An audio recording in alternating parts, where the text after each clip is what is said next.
అనుదినం దేవునితో.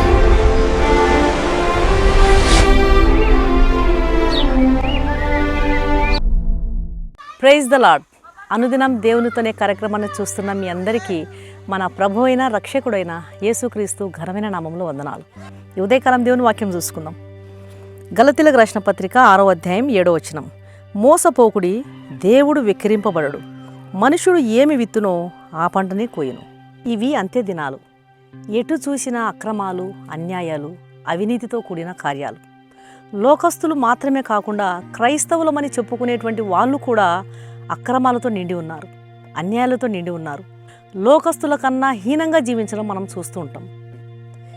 ఏదో ఒక విధంగా పైకి రావాలి, ఏదో ఒక విధంగా డబ్బు సంపాదించాలి అనేటువంటి దురాశతో ఎంతోమంది క్రైస్తవులు సైతం అక్రమంలో జీవిస్తూ అటు ఉద్యోగాల్లో, ఇటు సంఘాల్లో, బయట ప్రపంచంలో చాలా దుష్టత్వంతో నింపబడి డబ్బును అక్రమంగా సంపాదించేటువంటి వాళ్ళను మనం చాలామందిని చూస్తూ ఉంటాం. ఒక గ్రామంలో 2 అన్నదమ్ములు ఎంతో అన్యోన్యంగా ఉండేవారంట. వారిలో అన్నకు పట్నంలో ఉద్యోగం వచ్చి తన ఊర్లో ఉన్నటువంటి పొలాలను, తన ఇంటిని, స్థలాలను తమ్ముడిని చూసుకోమని చెప్పి అన్న పట్నంలో స్థిరపడిపోయినాడంట. అన్నదమ్ముల పొలాలు పక్కపక్కనే ఉండడం, అన్న పొలంలో ఉన్నటువంటి మామిడి చెట్టు బహు విస్తారంగా కాపు కాయడం చూసినటువంటి తమ్ముడు ఏ విధంగానైనా సరే అన్న పొలంలో ఉన్న మామిడి చెట్టును తన పొలంలో కలుపుకోవాలి అనేటువంటి దురుద్దేశంతో అన్న పొలానికి తన పొలానికి మధ్య ఉన్నటువంటి సరిహద్దు రాయిని నెమ్మదిగా జరుపుకుంటూ మామిడి చెట్టును తన పొలంలోకి కలుపుకొని ఆ సరిహద్దు రాయిని మామిడి చెట్టు కింద పాతిపెట్టినాడు. ఒకరోజు బాగా కాపు కాసినటువంటి ఆ మామిడి చెట్టును చూసి ఆ కాయలను కోయాలి అనేటువంటి ఆశతో మామిడి చెట్టును ఎక్కాడు. మామిడి చెట్టును ఎక్కి కాయలను కోసినాడు. కానీ తాను సరిహద్దు రాయిని ఏ మామిడి చెట్టు కిందైతే పెట్టినాడో కాలు జారి ఆ సరిహద్దు రాయిపై పడి తల పగిలిపోయి హాస్పిటల్ పాలైపోయినాడు.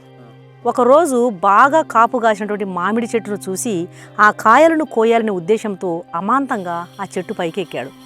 అయితే చెట్టుపై నుండి అమాంతంగా కాలు జారి ఏ చెట్టునైతే అక్రమంగా స్వాధీనం చేసుకోవాలని సరిహద్దు రాయిని పాతాడో ఆ రాయి మీద పడి తల పగిలిపోయింది.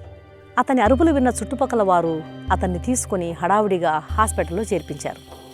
ఏం జరిగిందయ్యా అని డాక్టర్ గారు అడిగితే తాను దురాశతో అక్రమంగా తన అన్న చెట్టును స్వాధీనం చేసుకోవడానికి జరిపిన రాయి తన తల పగలడానికి కారణమంటూ తన ప్రాణాన్ని విడిచాడు. అక్రమ సంపాదనను ఆశించి గేహజీ తన కుటుంబం వారికి, తన తరువాతి తరముల వారికి కుష్ఠరోగాన్ని శాపంగా వదిలిపెట్టి వెళ్ళిపోయాడు. గేహజీ చనిపోయాడు. కానీ అతని అక్రమ సంపాదన ఫలితంగా తన సంతతికి కుష్ఠరోగాన్ని శాపంగా మిగిల్చి వెళ్ళిపోయాడు. నువ్వు సంపాదించే అక్రమ సంపాదన నువ్వు పోయిన తర్వాత నీ బిడ్డలను శాపగ్రస్తులుగా చేయడం నువ్వు భరించగలవా? ఈ గేహజీ అనుకున్నాడు, ఈ అక్రమ సంపాదన వలన నాకేం పెద్ద ప్రాబ్లం ఉండదులే అని. కానీ తీరని నష్టాన్ని తన కుటుంబానికి వదిలిపెట్టి వెళ్ళిపోయాడు. మనం అలా ఉండకూడదు. అన్యాయస్తులు దేవుని రాజ్యాన్ని స్వతంత్రించుకొననేరని దేవుని వాక్యం సెలవిస్తుంది.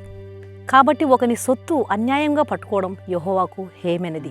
దేవుడు ఆకాశమందుండి సింహాసనాసనుడై నరపుత్రుల మార్గములన్నిటినీ గమనించి చూస్తున్నాడు. ఆయన గమనం నుండి మనం తప్పించుకోలేం. కాబట్టి దేవుని భయం కలిగి మంచిని విత్తి మంచి ఫలములను కోయుటకు ప్రభు మనకు సహాయం చేయనుగాక. కళ్ళు మూసుకోండి, ప్రార్థన చేస్తాను. పరిశుద్ధుడైన మా ప్రియ పరలోకపు తండ్రి, ఉదయకాలం మీరు ఇచ్చిన వాక్యానికి స్తోత్రం నాయన. అక్రమమైన మార్గాల నుంచి మా మార్గాలను తొలగించుకోవడానికి జాగ్రత్తను దయచేయండి. మంచిని విత్తి మంచినే కోయుటకు నేర్పించండి. గేహజీ అక్రమ సంపాదనతో కుటుంబానికి మేలు చేస్తున్నా అనుకున్నాడు, కానీ తన బిడ్డలకు తీరని నష్టాన్ని వదిలిపోయాడు.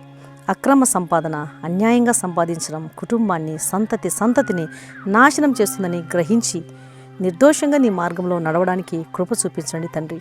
ఈ వాక్యం వింటున్న ప్రతి బిడ్డను మీరు దర్శించి దీవించమని యేసు నామం అడిగి వేడుకుంటున్నాను తండ్రి, ఆమేన్. ఈ వాక్యం విన్న మీలో ఇంకా రక్షణ పొందని వారు ఎవరైనా ఉన్నట్లయితే దయచేసి క్రీస్తు ప్రభువారికి మీ హృదయాన్ని ఇవ్వండి. ఆయన కలువరి శిలువలో మీ కొరకు కార్చిన విలువైన రక్తంలో కడుగుబడితేనే ఒక పాపికి రక్షణ, నిరీక్షణ, పాప క్షమాపణ, నిత్య జీవం దొరుకుతుంది. యేసు రక్తం ప్రతి పాపము నుండి మనల్ని కడిగి శుద్ధీకరిస్తుంది, నశించిన దానిని వెదకి రక్షించడానికి. యేసు జీవితంలో లేకపోతే ఒక మనిషి జీవితము శాపకరమే. ఆ శాపాన్నించి, పాపాన్నించి నిన్ను నన్ను విడిపించడానికి క్రీస్తు ప్రభువారు ఈ లోకానికి వచ్చాడు. కలువరి శిలువలో ఆయన తన పరిశుద్ధమైన రక్తాన్ని కార్చాడు. ఆయన రక్తంలో కడుగుబడితేనే ఒక పాపికి రక్షణ, నిరీక్షణ, పాప క్షమాపణ, నిత్య జీవం దొరుకుతుంది. కాబట్టి ఆయన ఇచ్చే ఉచితమైన రక్షణను స్వీకరించండి. ఆయన ఇచ్చే పిలుపును తృణీకరించవద్దండి. ప్రభు మీ ఆత్మను రక్షించునుగాక. God bless you.